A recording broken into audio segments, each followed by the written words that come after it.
बहुत समय पहले की बात है। एक छोटे से गांव में एक व्यक्ति रहता था। उसका जन्म एक गरीब परिवार में हुआ था। उसके परिवार में वह और उसकी पत्नी सिर्फ दो ही सदस्य थे।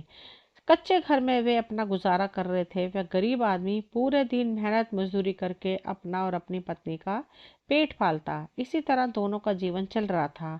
अब समय के साथ उसकी पत्नी गर्भवती हो जाती है। यह सुनकर वह व्यक्ति बहुत खुश होता है। वह सोचने लगता है कि अब हमारे घर में भी एक नन्हा सा बालक खेला करेगा। हम उसे गोद में खिलाएंगे। पर जो उस गरीब व्यक्ति के जीवन में होने वाला था वह उससे बेखबर था। धीरे धीरे समय गुजरता गया और अब उस गरीब के घर में वह दिन भी आ जाता है जब उसकी पत्नी एक बच्चे को जन्म देने वाली थी। उसे उसका पति एक अस्पताल में भर्ती करवाता है। प्रसव का समय जब निकट आता है तो वह गरीब आदमी कुछ पैसों का बंदोबस्त करने चला जाता है। फिर लौटते समय अपने होने वाले बच्चे को लेकर मन में सपने संजोने लगता है। तभी उसके पास यमराज का बुलावा आ जाता है और उस गरीब व्यक्ति की एक दुर्घटना में मृत्यु हो जाती है। वह गरीब आदमी अपने होने वाले बच्चे को देख भी नहीं सका। लोग उस आदमी का अंतिम संस्कार करते हैं तो दूसरी तरफ उसकी पत्नी अस्पताल में अपने बच्चों को जन्म दे रही होती है। जब उस बेचारी को यह खबर मिलती है कि उसका पति अब इस दुनिया में नहीं रहा तो इसका कलेजा फट जाता है। उस बेचारी का इस दुनिया में सिर्फ उसका पति ही तो था और अब वह उसे छोड़कर चला गया था। अब वह फूट फूट कर रोने लगती है कि हे भगवान, ये तूने कैसा मेरे ऊपर दुखों का पहाड़ गिरा दिया। मेरा जो सहारा था उसे ही मुझसे छीन लिया गया। कम से कम इस बच्चे का तो ख्याल किया होता जिसका अभी जन्म भी नहीं हुआ है। पैदा होने से पहले ही तुमने उसके सिर से पिता का साया छीन लिया। अब कौन इस बच्चे को संभालेगा। यही सब सोचकर वह बेचारी अस्पताल में ही अपने पति को याद करके बुरी तरह से रो रही थी। उसे समझ में नहीं आ रहा था कि संतान के आने की खुशी व्यतीत करूं या पति के जाने का दुख। लेकिन कुछ नगरवासियों ने उसे समझाया कि देखो, जन्म और मृत्यु सब भगवान के हाथ में होता है। इसमें मनुष्य का कोई जोर नहीं चलता। और यह भी कहा जाता है कि परमात्मा जो करता है वह अच्छे के लिए ही करता है। इसलिए जो चला गया उसका शोक छोड़िए और यह जो आया है उसके बारे में सोचिए। कई तरह से लोग उस गरीब महिला को समझाते हैं। कुछ देर में है उसने एक सुंदर से पुत्र को जन्म दिया। बेटे को देखकर उसका दुख कुछ हल्का होता है। वह सोचती है कि अब मैं इस पुत्र को पाल पोस कर बड़ा करूंगी। अब यही मेरा सहारा बनेगा। अब वह अपने बच्चे को लेकर अपने घर आ जाती है। नगर के कुछ लोगों ने उस महिला की कुछ दिन तक मदद की। लेकिन कौन हमेशा मदद करता है और जब समय खराब हो तो मददगार भी पीछे हट जाते हैं। अब वह अपने बच्चे को लेकर बिल्कुल अकेली पड़ जाती है। वह समझ गई थी कि दूसरों की मदद से कितने दिन तक जिंदगी को जिया जा सकता है। यदि हमें जीना है और इस बच्चे को पालना है तो खुद जिम्मेदारी उठानी होगी। खुद कोई काम करना होगा। तोता कहता है मैना। इस प्रकार वह महिला दूसरों के घरों में अपने लिए खाना बनाने का काम तलाश लेती है। काम करके जो भी पैसे मिलते उनसे वह अपना और अपने बच्चे का पेट पालने लगी। इसी प्रकार धीरे धीरे समय गुजरा और समय के साथ धीरे धीरे उसका पुत्र बड़ा होने लगता है। जब वह बालक 5 वर्ष का हो जाता है तो उसकी माँ उसे पढ़ने के लिए नगर के सरकारी विद्यालय में दाखिला कर देती है। उसने सोचा कि मैं अपने बच्चे को पढ़ा लिखा कर इस काबिल बना दूंगी कि उसे कभी किसी के आगे हाथ नहीं फैलाने पड़ेंगे। वह गरीब माँ मजदूरी करके अपने बच्चे को पढ़ाने लगती है। वह बालक भी ठीक से समझता था कि उसके घर में केवल माँ ही परिवार का खर्च चलाने वाली। उसका पिता उसके जन्म से पहले ही चला गया है। इसलिए वह पढ़ाई भी खूब मन लगाकर करता था। धीरे धीरे बच्चे की उम्र 10 वर्ष की हो जाती है। अब वह एक दिन गरीब माँ बहुत बीमार पड़ जाती है। उसने सोचा कि कोई छोटी मोटी बीमारी होगी, इसलिए कभी उस पर ध्यान नहीं दिया। लेकिन उसकी हालत दिन ब दिन खराब होती जाती है। बीमार होने की वजह से वह काम पर भी नहीं जा पाती थी। घर में इतने पैसे भी नहीं थे कि कहीं अपना ठीक से इलाज करा सके। उस माँ को अत्यंत बीमार देखकर बेटे को बहुत चिंता होती है। वह बालक कहता है, माँ तुम चिंता मत करो, मैं तुम्हारे लिए अभी डॉक्टर के पास से दवाई लेकर आता हूँ। तुम उसे खा लेना, फिर तुम जल्दी से ठीक हो जाओगी। अपने बेटे की बात सुनकर वह कहने लगती है, बेटा अब कहीं जाने की जरूरत नहीं है, मेरा भी अब समय आ गया है। मैं तुम्हारे पिता के पास जाना चाहती हूँ, लेकिन जाने से पहले तुम मेरी एक बात हमेशा याद रखना। जब तेरा जन्म नहीं हुआ था तब तेरे पिता ने और मैंने एक सपना देखा था कि हम अपने बच्चे को पढ़ा लिखा कर इतना काबिल बना देंगे कि उसे हमारी तरह गरीबी भरी जिंदगी नहीं जीनी पड़ेगी। लेकिन बेटा मैं तो उस सपने को पूरा नहीं कर पाई। बेटा मैं जल्दी चली भी जाऊं तो तुम अपने पिता के सपने को जरूर साकार करना। तुम ऐसा कोई काम मत करना जिससे तुम्हारे पिता का नाम खराब हो। तुम इस प्रकार से अपना जीवन जीना कि तुम्हारा नाम दूर दूर तक लोग जान पाए। कभी पैसे की पीछे मत भागना। पैसे के लिए तो लोग इतने नीचे गिर जाते हैं कि अपने माता पिता की इज्जत का भी ख्याल नहीं करते। तुम हमेशा अपना नाम कमाना बेटा, हमेशा स्वाभिमानी बनकर जीना, कभी किसी के आगे अपने हाथ मत फैलाना। किसी से याचना मत करना। याचना न करना ही श्रेष्ठता का मूल है और पराधीनता नरक है। मनुष्य को सदैव विद्या, धन, बल, कीर्ति और पुण्य कमाना चाहिए। अपनी माँ की बात सुनकर बेटा कहता है, ठीक है माँ, मैं तुम्हारे लिए अभी दवाई लेकर आता हूँ। और इतना कहकर लड़का माँ से पैसे लेकर दवा लेने चला जाता है। बेटे के जाते ही उस गरीब माँ के प्राण निकल जाते हैं। जब नगर वालों को पता चलता है तो सब लोग इकट्ठे होकर उस स्त्री का उसके बेटे के हाथों अंतिम संस्कार करते हैं। अब वह बालक बिल्कुल अकेला हो जाता है। किस्मत भी क्या खेल दिखाती है, जब जरूरत होती है अपनों की तब अकेलेपन की रात भी जागती है। बिना माता पिता का बेटा, उम्र भी ज्यादा नहीं थी, आखिर जाए तो जाए कहाँ, करे तो करे क्या। दूर के रिश्तेदारों ने भी उस बालक पर ध्यान नहीं दिया, आखिर वह गरीब जो था। लेकिन वह बच्चा अकेले ही अपने जीवन की राह पर चल देता है। उसने कभी हार नहीं मानी। जो पैसे माँ छोड़ गई थी, कुछ दिन तक उन पैसों से अपना गुजारा चलता रहा। कुछ दिन बाद वह पैसे खत्म हो जाते हैं। घर में भी कुछ नहीं था। अब तो एक ही चारा था कि कुछ काम धंधा किया जाए, तभी भोजन की व्यवस्था होगी, तभी स्कूल की फीस भरी जाएगी। लड़के को अपनी माँ की बात याद आती है कि उसकी माँ ने कहा था, बेटा कुछ भी हो मेहनत करके ही अपना जीवन यापन करना, कभी किसी से भीख मत मांगना। लड़के को अपनी माँ की यह बात अच्छी तरह याद थी, इसलिए वह कभी किसी के आगे भीख नहीं मांगता था। विद्यालय से आने के बाद वह किसी के खेतों में काम करने चला जाता था, कभी किसी की चाय की दुकान पर काम कर लेता। वहां से कुछ पैसे मिलते तो अपने स्कूल की फीस भर देता था और अपने खाने पीने की सामग्री खरीद लेता था। इस प्रकार छोटी सी उम्र में वह बच्चा पढ़ाई भी करता और मजदूरी भी करता था। धीरे धीरे कुछ साल ऐसे ही निकल जाते हैं। बच्चा अब अपने गांव से निकलकर कस्बे में पढ़ने लगता है। तब उसकी कॉपी किताबों का भी और स्कूल की फीस का खर्चा बढ़ जाता है। लेकिन उस बालक ने हिम्मत नहीं हारी।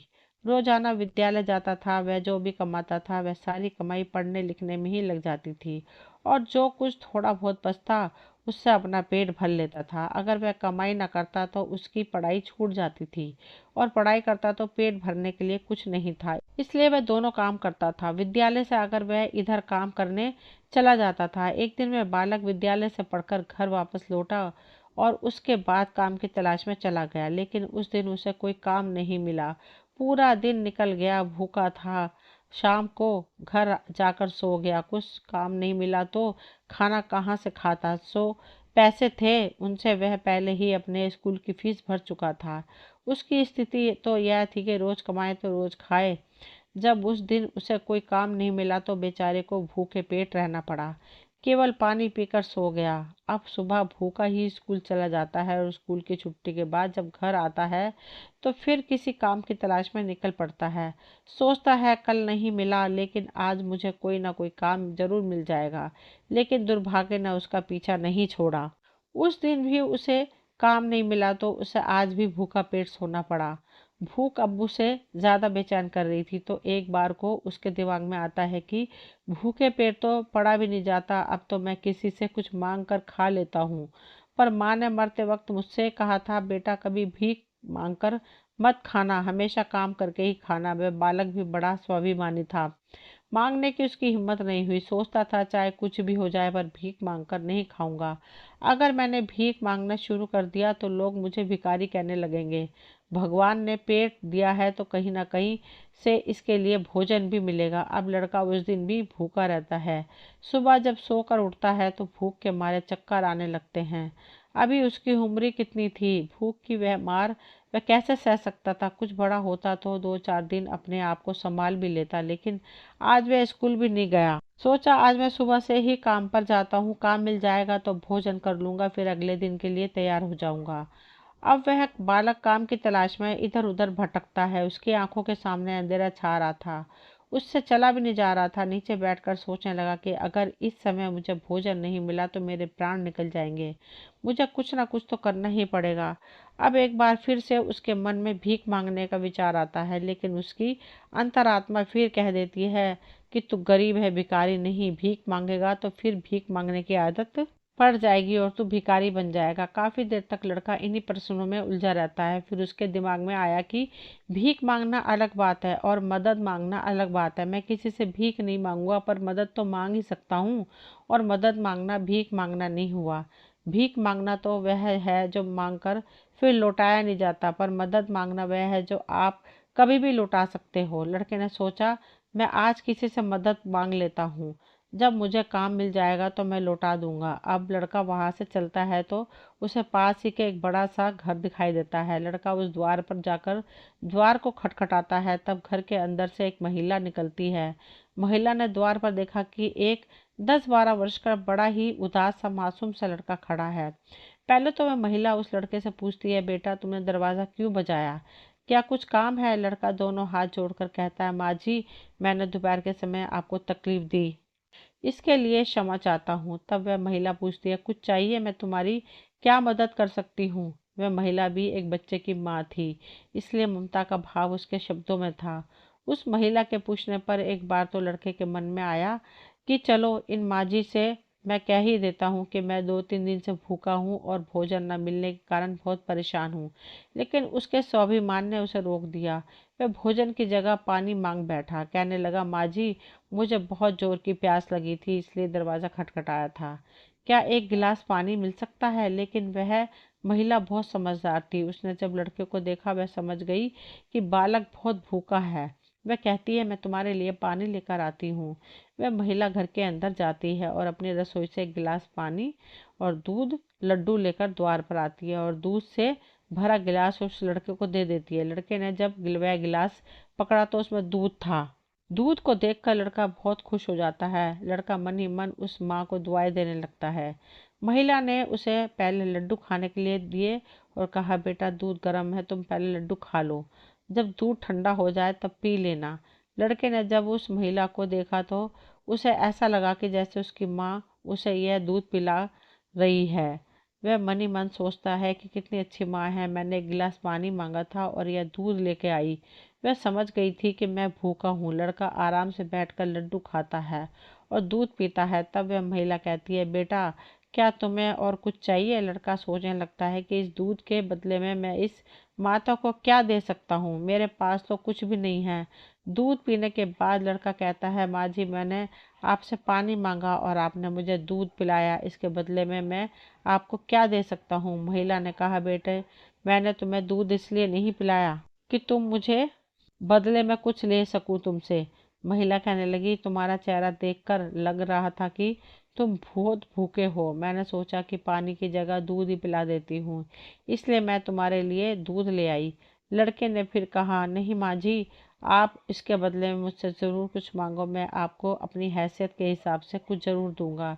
लड़के की बात सुनकर महिला सोचती है, ये लड़का बड़ा स्वाभिमानी है। वह लड़का बार बार उससे मांगने की बात करता है तो वह महिला उसका मन रखने के लिए कह देती है, बेटा मैंने यह दूध पिलाकर तुम पर कोई एहसान नहीं किया है। यदि तुम मुझे कुछ देना चाहते हो तो तुम मुझे एक वचन दो कि जिस प्रकार आज मैंने तुम्हारी मदद की है उसी प्रकार जब भी कभी मदद करने लायक हो जाओ तो किसी जरूरतमंद की मदद कर देना। जिस दिन तुम किसी की मदद कर दोगे उसी दिन तुम मेरे इस एहसान से मुक्त हो जाओगे। उस महिला ने बात इसलिए कही थी ताकि वह लड़का अपने आप को मजबूर न समझे और खुशी खुशी अपने घर को जा सके। वह लड़का उस बात को अपने दिमाग में बैठा लेता है और वह उस महिला के पैर छूकर काम की तलाश में आगे बढ़ जाता है। इस प्रकार धीरे धीरे कई दिन बीत जाते हैं। जिस विद्यालय में पढ़ता था उस विद्यालय में उस महिला का बेटा ही पढ़ता था जिसने उसे दूध पिलाया था। एक दिन वह महिला अपने बच्चे को विद्यालय छोड़ने जाती है तो उसने देखा कि विद्यालय में वो लड़का भी पढ़ रहा था। वह महिला उसे पहचान लेती है। उसने विद्यालय के मास्टर जी से जाकर पूछा कि वह बालक कौन है। तो मास्टर जी ने उसे बताया कि उस बालक का नाम किशन है और वह बिन माता पिता का बेटा है। छोटी सी आयु में ही उसके दोनों माता पिता गुजर गए थे। यह जानकर उस महिला को बड़ा दुख होता है। सोचती है जब उसके माँ बाप नहीं है तो फिर इसकी पढ़ाई का खर्च कौन उठाता है। तब विद्यालय के मास्टर कहते हैं कि किशन बहुत ही अच्छा बच्चा है, वह अपनी पढ़ाई का खर्च खुद उठाता है और पढ़ने में भी बहुत तेज है।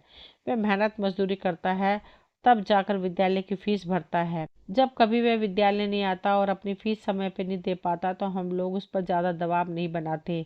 जब उस महिला को उस बालक की स्थिति का पता चलता है तो वह करुणा से भर जाती है। उसका मन करता है कि वह उस बालक को कुछ मदद करे जिसका कोई नहीं होता।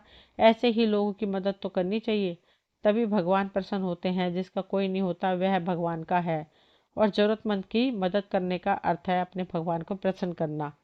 उस महिला ने सोचा कि यह बालक मुझसे पैसे तो नहीं लेगा क्योंकि यह बड़ा स्वाभिमानी बालक है। तब उस महिला ने मास्टर जी से कहा, श्रीमान जी अगर मैं उस बालक की फीस भर दिया करूं तो आपको कोई आपत्ति तो नहीं है। मास्टर जी ने कहा, बहन जी आपकी सोच अच्छी है, आप उसकी फीस भरें, मुझे तो कोई आपत्ति नहीं होगी, लेकिन किशन इस बात के लिए तैयार नहीं होगा। तब वह महिला कहती है, मास्टर जी मैं उस लड़के की मदद करना चाहती हूँ, आप किसी तरह से किशन को समझा देना, उससे कह देना कि आपकी स्थिति को देखते हुए सरकार ने आपकी फीस माफ़ कर दी है, अब तुम्हें फीस भरने की कोई ज़रूरत नहीं है। मास्टर जी भी इस बात से सहमत हो जाते हैं। वह महिला किशन की पूरे वर्ष की फीस भरकर अपने घर चली आती है। इस तरह से वह महिला हर वर्ष उसके पूरे साल की फीस जमा कर दिया करती थी ताकि किशन सिर्फ मन लगाकर पढ़ सके। अब तो वह बालक पूरा मन लगाकर पढ़ता था और अपने खाने पीने के लिए किसी दुकान पर काम कर लेता था। डूबते को तिनके का सहारा काफी है। उस महिला के थोड़े से प्रयास से किशन की अच्छी खासी मदद हो गई। अब वह खूब मन लगाकर पढ़ता था। इसी तरह कुछ वर्ष और बीत गए। अब आगे की पढ़ाई करने के लिए किशन को शहर में जाना पड़ा। उसने सोचा शहर में रहकर मैं कोई छोटी मोटी नौकरी कर लूंगा, अपनी पढ़ाई भी करता रहूंगा। इस बात का पता उस महिला को तब चलता है जब वह उसकी फीस जमा करने के लिए विद्यालय में जाती है। वह महिला जब किशन की फीस जमा करती है तो मास्टर जी बताते हैं, बहन जी किशन तो आगे की पढ़ाई करने शहर चला गया है, अब आपको उसकी फीस जमा करने की कोई ज़रूरत नहीं है। उस महिला ने जब यह सुना तो सोचने लगी कि कोई बात नहीं, भगवान ने मुझे उसकी मदद करने का इतना ही समय दिया होगा। हे भगवान उस बालक पर दया दृष्टि बनाए रखना, वह जहाँ भी रहे खुश रहे। इस प्रकार वह औरत अपने घर लौट आई और अपने घर गृहस्थी की दुनिया में व्यस्त हो गई। उधर किशन अपनी पढ़ाई करने लगा। खर्च चलाने के लिए उसने एक नौकरी तलाश कर ली। इस प्रकार कुछ वर्ष बीत जाते हैं। ना तो किशन कभी उस महिला से मिल पाता है और ना वह महिला कभी किशन से मिलती है। इधर उस महिला का बेटा भी अब बड़ा हो गया था। उसका बेटा एक व्यापारी बन गया था। वह महिला तो पहले संपन्न घर से थी, ऊपर से उसका बेटा व्यापार करके खूब धन कमाता। उस माँ का बड़ा बेटा बड़ा संस्कारी था। वह भी अपनी माँ को बहुत प्यार करता था। एक दिन उसकी माँ बहुत बीमार पड़ जाती है। शाम को जब उसका बेटा घर आता है तो वह अपनी माँ की हालत को देखकर बेचैन हो जाता है। वह अपनी माँ को अस्पताल में भर्ती कराता है। जांच में पता चलता है कि उसकी माँ को कैंसर है। वह लड़का डॉक्टर से कहता है, डॉक्टर साहब आप मेरी माँ का अच्छे से अच्छा इलाज कीजिए, पैसों की बिल्कुल चिंता मत करना। तब डॉक्टर कहते हैं, भाई तुम्हारी माँ को कैंसर की बीमारी है और कैंसर का इलाज बहुत महंगा होता है। छोटे मोटे अस्पतालों में इसका इलाज भी नहीं होता। इसके लिए तुम्हें किसी बड़े शहर में जाकर किसी बड़े अस्पताल में इसका इलाज कराना होगा और बड़े अस्पताल का मतलब है खर्चा भी बहुत अधिक होगा। बेटे ने कहा, मैं अपनी माँ को ठीक करने के लिए कुछ भी कर सकता हूँ, आप मुझे बस कोई रास्ता बताइए, मैं अपनी माँ का इलाज कहाँ करा सकता हूँ। तब डॉक्टर ने उसे बड़े शहर जाने की सलाह देते हैं। बड़े शहर में कैंसर का अस्पताल है, यदि वहाँ का इलाज तुमने पूरा करा लिया तो तुम्हारी माँ इस रोग से बच सकती है, नहीं तो तुम्हारी माँ के प्राण संकट में पड़ सकते हैं। यह सुनकर लड़का घबरा जाता है। वह डॉक्टर साहब से बड़े शहर वाले अस्पताल का नाम पता लेकर अपनी माँ को बड़े शहर ले जाता है। उसकी माँ तो उससे बहुत मना करती रही कि बेटा तुम मुझे कहाँ ले जाओगे? इतना पैसा कहाँ है हमारे पास? बड़े शहर में अच्छा इलाज कराने के लिए हमारे पास पर्याप्त पैसा नहीं है। यहीं से डॉक्टर साहब से दवा ले लेते हैं। धीरे धीरे मैं यहीं सही हो जाऊंगी, तुम परेशान मत हो। तब लड़का बोला, माँ, इस दुनिया में एक तुम ही तो हो जिसके होने से मुझे कभी किसी बात की चिंता नहीं होती। इसलिए कुछ भी हो जाए, मैं तुम्हें इस बीमारी से मरने नहीं दूंगा। धन का क्या है, खत्म हो गया तो फिर कमा लेंगे, लेकिन माँ तो फिर नहीं मिल सकती। अब वह अपनी माँ को कैंसर का इलाज के लिए बड़े शहर लेकर जाता है। जिस डॉक्टर से उसकी माँ का इलाज होना था, वह डॉक्टर साहब उस समय अस्पताल में नहीं थे। वह उस दिन छुट्टी पर थे। अस्पताल के कर्मचारियों ने बताया कि डॉक्टर साहब कल आएंगे, तब तक आप अपनी माँ को अस्पताल में भर्ती करा दो। लड़के ने बिना देर किए अपनी माँ को भर्ती करा दिया और डॉक्टर साहब के आने का इंतजार करने लगता है। अगले दिन जब डॉक्टर साहब आते हैं तो वह लड़का अपनी माँ की हालत देख डॉक्टर साहब को बताता है।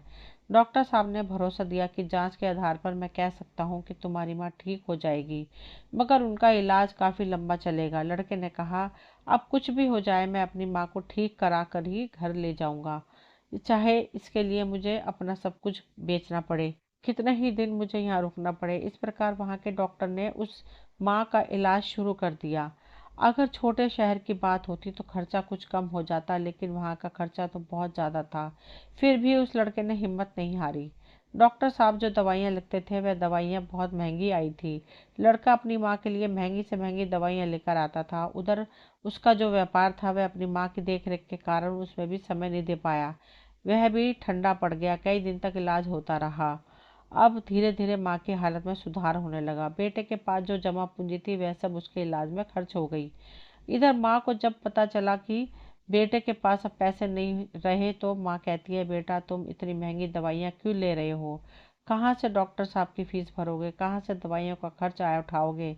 तुम्हारा व्यापार ही बंद हो गया है। तब बेटा कहता है, माँ तुम चिंता मत करो, मैं तुम्हारा इलाज अपना मकान दुकान सब कुछ बेच कर कराऊंगा। माँ भी बेटे की जिद के आगे बेबस हो जाती है। वह लड़का अपनी माँ का इलाज निरंतर जारी रखता है।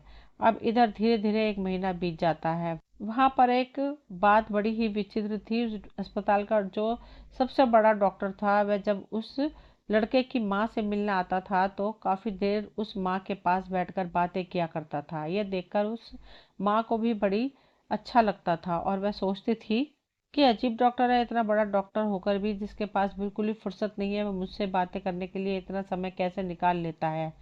इस प्रकार कई दिन बीत जाते हैं। एक दिन वह लड़का डॉक्टर के पास आता है और डॉक्टर साहब से पूछता है कि डॉक्टर साहब, अभी मेरी माँ का इलाज कितने दिन और चलेगा? डॉक्टर साहब उसे सारी बातें बताते हैं कि भाई आप चिंता मत करो, आपकी माँ पूरी तरह से स्वस्थ हो चुकी है। मैं भी संतुष्टि के लिए एक बार जांच और करा लेता हूँ। उस जांच की रिपोर्ट आ जाने दो, फिर तुम अपनी माँ को घर ले जा सकते हो। अब तो वह लड़का रिपोर्ट आने का इंतजार करने लगता है। 2 दिन के बाद रिपोर्ट आ जाती है। जब लड़का रिपोर्ट लेकर डॉक्टर से मिलने जाता है और पूछता है, डॉक्टर साहब क्या मेरी माँ ठीक हो गई है? कोई खतरे वाली बात तो नहीं है? तब डॉक्टर साहब कहते हैं, कोई चिंता मत करो, रिपोर्ट अच्छी आई है, तुम्हारी माँ पूरी तरह से ठीक हो गई है, अब आप इन्हें अपने घर ले जा सकते हो। डॉक्टर की बात सुनकर बेटा खुश हो जाता है, डॉक्टर साहब को बहुत धन्यवाद देता है। लड़का अपनी माँ के पास जाता है और सोचता है कि भगवान का लाख लाख धन्यवाद कि मेरी माँ बच गई, मेरी मेहनत सफल हो गई। यही बात वह अपनी माँ को बताने के लिए जाता है कि माँ आप पूरी तरह से ठीक हो गई हो, अब हम जल्द ही अपने घर जाने वाले हैं। यह बात सुनकर माँ भी बड़ी खुश हो जाती है, लेकिन अगले ही पल वह यह सोचकर उदास हो जाती है कि मैं तो ठीक हो गई, लेकिन इस अस्पताल का जो बिल होगा वह लाखों में होगा और इतने पैसे कैसे मेरा बेटा चुका पाएगा? इतनी मोटी रकम की व्यवस्था वह कहाँ से करेगा? उसके पास जो जमा पूंजी थी वह सब खर्च हो चुकी है इलाज में। माँ को उदास देखकर बेटा समझाता है, माँ तुम क्यों उदास होती हो? मैं अपना सब कुछ बेचकर आपके इलाज का बिल चुका दूंगा, तुम्हें इन बातों की चिंता करने की कोई ज़रूरत नहीं है। वह लड़का अपनी माँ को बहुत समझाता है, मगर दोस्तों माँ होती है। उसका अपने बेटे के लिए चिंता करना स्वाभाविक था। माँ सोचने लगती है कि मेरा बेटा यदि सब कुछ बेच देगा तो फिर वह आगे अपना जीवन कैसे चलाएगा, इसके भविष्य का क्या होगा? वह माँ रात भर यही सोचती रही। चिंता करते करते माँ और बेटा दोनों की रात निकल गई। जब अगला दिन होता है और उसकी माँ की छुट्टी का समय होता है तो अस्पताल का एक कर्मचारी एक लिफाफा लेकर माँ बेटे के पास आता है और उस महिला के बेटे से कहता है, डॉक्टर साहब ने आपके लिए ये बिल का लिफाफा भेजा है, ठीक से देख लो और इसे चुकाकर अपनी माँ को घर ले जाओ। बिल का लिफाफा देखकर वह अस्पताल का कर्मचारी चला गया। जब वह लड़का उस बिल के लिफाफे को हाथ में लिए वह सोचता है कि पता नहीं कितना बिल आया होगा। बेटे को चिंता में देखकर माँ भी परेशान हो जाती है। माँ एकदम से बेटे के हाथ में वह बिल का कागज छीन लेती है। माँ उस बिल को खोलकर देखती है। माँ ने जब वह लिफाफा खोलकर देखा तो उसमें एक छोटी सी पर्ची रखी हुई होती है। उस पर्ची पर लिखा हुआ था, माँ जी आपने अपने बिल का भुगतान तो 30 साल पहले ही कर दिया था, जब आपने 3 दिन से भूख से पीड़ित बच्चे को एक गिलास दूध और लड्डू खिलाया था और अगले 5 साल तक उस बच्चे की विद्यालय की फीस भी भरी थी। पर्ची को पढ़ते ही महिला की आंखें फटी की फटी रह जाती हैं। जब उस माँ का बेटा पूछता है, माँ डॉक्टर साहब ने कितना बिल दिया है, तो माँ वह पर्ची अपने बेटे को देती है। बेटा जब उसे पढ़ता है तो वह भी हैरान रह जाता है। लड़का अपनी माँ से पूछता है, माँ क्या आप डॉक्टर साहब को पहले से जानती हो? डॉक्टर साहब से आपकी जान पहचान कब हुई थी? तब वह माँ कहती है, बेटा मैं इन्हें पहले से नहीं जानती, अभी पता चला है। बेटे ने पूछा, फिर इसमें 30 साल पहले की घटना क्यों लिखी है? तब माँ ने कहा, बेटा जब 30 साल पहले जब तुम बहुत छोटे थे तब उस समय हमारी उम्र का एक छोटा सा लड़का भरी दोपहरी में हमारे घर के द्वार पर आया था। वह भूखा प्यासा था। उसने मुझसे एक गिलास पानी मांगा था। मैंने बच्चे को देखा तो मैं समझ गई कि वह भूखा है, इसलिए दूध और लड्डू लाकर मैंने उसे खाने को दे दिया। वह कई दिनों से भूखा था। उसने दूध तो पी लिया था पर वह मुझसे कहने लगा कि माँ तुम्हारा यह एहसान मैं कैसे चुका पाऊंगा। तो मैंने उसको अपना मन हल्का करने के लिए कह दिया था कि जब तुम बड़े होकर मदद करने लायक हो जाओ तो तुम भी किसी जरूरतमंद की मदद कर देना। मुझे क्या पता था कि वही लड़का जिसे मैंने एक गिलास दूध पिलाया था वह 30 साल बाद इतना बड़ा डॉक्टर बनकर मेरी मदद करेगा। लोग तो आज लेकर कल को भूल जाते हैं, लेकिन उस बच्चे ने मेरा वह कर्ज आज भी याद रखा। मैं इस बात को सोचकर बड़े ही हैरान हूँ कि डॉक्टर साहब ही वह बच्चा है। उधर अस्पताल के जो सबसे बड़े डॉक्टर थे वह भी उस समय वहीं पर पहुंच जाते हैं। माँ बेटा दोनों बातचीत कर रहे थे। उधर वह डॉक्टर साहब उनके पीछे खड़ा होकर उनकी बातें सुन रहे थे। उनकी आंखों में आंसू थे और बचपन का वह समय उन्हें याद आ गया जब वह भूखे प्यासे उस माँ के द्वार पर पहुंचे थे। डॉक्टर साहब आगे बढ़ाकर उस माँ को प्रणाम करते हैं और कहते हैं, माँ आपके कहे हुए शब्द आज मेरे कानों में गूंजते हैं। मैंने आपके उन्हीं शब्दों को अपना संस्कार बनाया। मैंने अपनी ज़िंदगी में बहुत दुख देखा है लेकिन कभी हिम्मत नहीं हारी। मैं आपका बहुत बड़ा कर्जदार हूँ। यदि आप मेरे विद्यालय की फीस नहीं भरती तो आज मैं इतना बड़ा डॉक्टर नहीं बन पाता। ये आपकी ही देन है। मैंने तो आपको उसी दिन अपनी माँ मान लिया था जब आपने ममता भरी छाँव में बैठाकर 3 दिन के भूखे को दूध पिलाया था। के बाद डॉक्टर साहब वहाँ सारे पैसे लौटा देते हैं जो उस माँ की दवाइयों में खर्च हुए थे और माँ के चरणों में अपना सिर रख देते हैं। वह माँ उसे उठाकर अपने सीने से लगा लेती है। डॉक्टर साहब की उस माँ की आंखें आंसुओं से भरी हुई थी। जब यह दृश्य अस्पताल के सारे लोग देखते हैं तो सब देखकर हैरान रह जाते हैं। सबकी आंखें नम हो जाती हैं। जीवन की कुछ ऐसी महत्वपूर्ण बातें हैं जिन्हें समझकर अगर कोई व्यक्ति अपने जीवन में उनका अनुसरण करे तो वह कभी भी गरीब नहीं रहेगा। जीवन में जो परिवर्तन आते हैं उनसे डरना नहीं चाहिए। उन्हें इस विश्वास के साथ अपनाएं कि यह बदलाव किसी अच्छे मोड़ की तरफ लेकर जाएगा। जीवन के बदलाव में हमें नई राह दिखाते हैं और सिखाते हैं कि जो व्यक्ति इस बदलाव को स्वीकार कर ले उसे आत्मसात कर लेता है वही जीवन में आगे बढ़ता है।